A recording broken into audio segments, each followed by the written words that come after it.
আলহামদুলিল্লাহ, আর মাত্র একদিন বাকি রোজার। কি যে আনন্দ লাগছে। আল্লাহ পাক যেন সুস্থ রাখে, সুন্দর রাখে। তারপর শারীরিক সুস্থতা হচ্ছে বড় নেয়ামত। 30টা রোজা, তারপর তারাবি, সব কিছুর জন্য আল্লাহ পাক সুন্দরভাবে আদায় করার তৌফিক দেন। আমিন। আসসালামু আলাইকুম, সবাই কেমন আছেন? তো 2-3 দিন ধরে কোনো সবজি ছিল না ঘরে, তাই কিছু সবজি আনা হয়েছে আজকের জন্য আর কি। তো এগুলা আমার খুবই পছন্দের। এই যে দেখেন বড়ই, এই বড়ইগুলো এত মিষ্টি, এত ভালো ছিল যা বলার বাহিরে।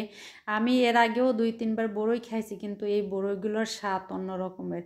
তারপর দেখেন এখানে হচ্ছে এই সিরাডি, লাল সিরা, মিষ্টি মিষ্টি লাগে আর কি, খেতে খুবই ভালো। স্বাস্থ্যের জন্য কিন্তু লাল সিরা, লাল আটা, লাল চাল, লাল চিনি এগুলো খুবই স্বাস্থ্যকর একটা খাবার।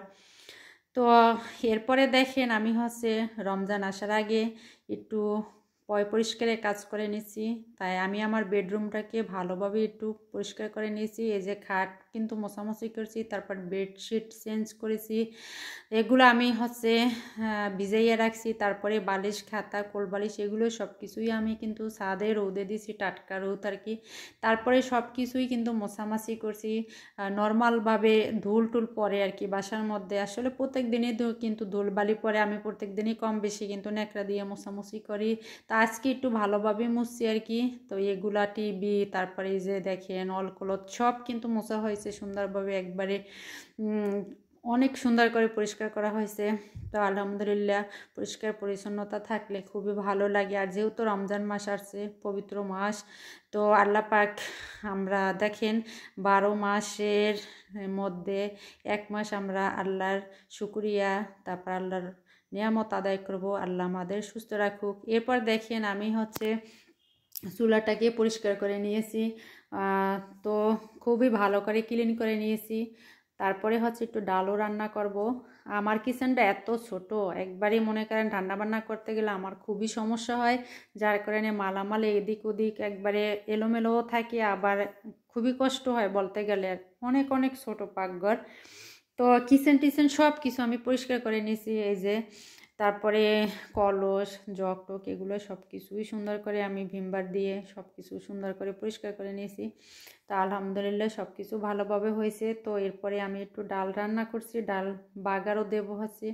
আসলে অনেক সময় আমরা কিন্তু ডাল খাওয়াই পড়ে না, মাঝে মাঝে একটু খাই যখন যেদিন কোনো কিছুই রান্না করার থাকে না।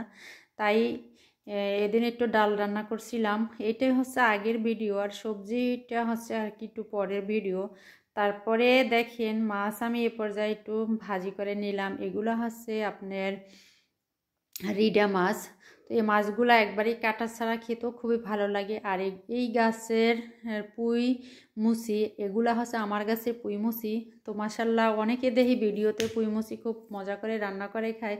তো আমার অল্প পরিমাণে আছে, তাই আমি একটু মাছের সাথে দিয়ে দিলাম। আর এর আগে কিন্তু তেলে ভেজে নিয়েছি, যার জন্য একটু মজাও হয়েছিল অনেকটা খেতে। তো আমি হচ্ছে মাখা মাখা করে রান্না করছি, খুব ভালোই হয়েছে।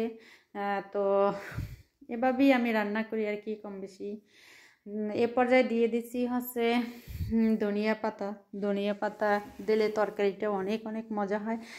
মাঝখানে অনেক দিন ধরেই আমি কিন্তু ধনিয়া পাতা ব্যবহারই করি নাই, যেহেতু বাজার থেকে আনা হয় নাই, তাই আর কি ব্যবহারই করা হয় নাই। এই তো আমার রান্না বান্না দেখেন মাখা মাখা করে রান্না করছি, খুবই লোভনীয় হয়েছে, অসাধারণ হয়েছে। খেতেও আমার কাছে খুবই ভালো লাগছে। প্রথমবারের মতো পুঁইমুচি খেয়েছি। এরপরে আমি হচ্ছে আরও একটা তরকারি রান্না করব। এটা হচ্ছে আমার খুবই খুবই পছন্দের এবং অসাধারণ মজা হয়েছিল, কি বলবো আর কি। চিংড়ি মাছ দিয়ে আমি মিষ্টি কুমড়া রান্না করছি। তো এ পর্যায়ে দেখেন হলুদ, তারপর কাঁচামরিচ, লবণ আর হচ্ছে চিংড়ি মাছের খোসাগুলো পাটায় বেটে নিয়েছি। তো দেখেন এগুলো হচ্ছে আমি একটু কষিয়ে তারপরে ঢাকনা দিয়ে কিন্তু ঢেকে ভালোভাবে একটু কষাই নিছি। এরপরে আমি একটু মৌ দিয়ে দিচ্ছি, পরিমাণ মতো মৌ আর কি, যতটুকু দরকার। তো বেশি দিলে আর কি, বেশি লাড়াচাড়া করলে অনেক সময় কিন্তু ভেঙে একবারে ডাইল হয়ে যায়, যার কারণে কম লাগতে হয় আর কি।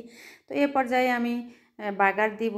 এভাবে আমার কাছে এই মিষ্টি কুমড়া রান্না কিংবা লাউ রান্না এভাবে করলে অনেক অনেক মজা লাগে। তো খুবই খুবই মজা হয়েছে। আমি তো মনে করেন ভাত ছাড়াও খালি খালি খেয়ে বসেছিলাম। তো আলহামদুলিল্লাহ দেখেন এই যে কত সুন্দর লোভনীয় আকর্ষণীয় হয়েছে। ভালো থাকবেন সবাই। আসসালামু আলাইকুম।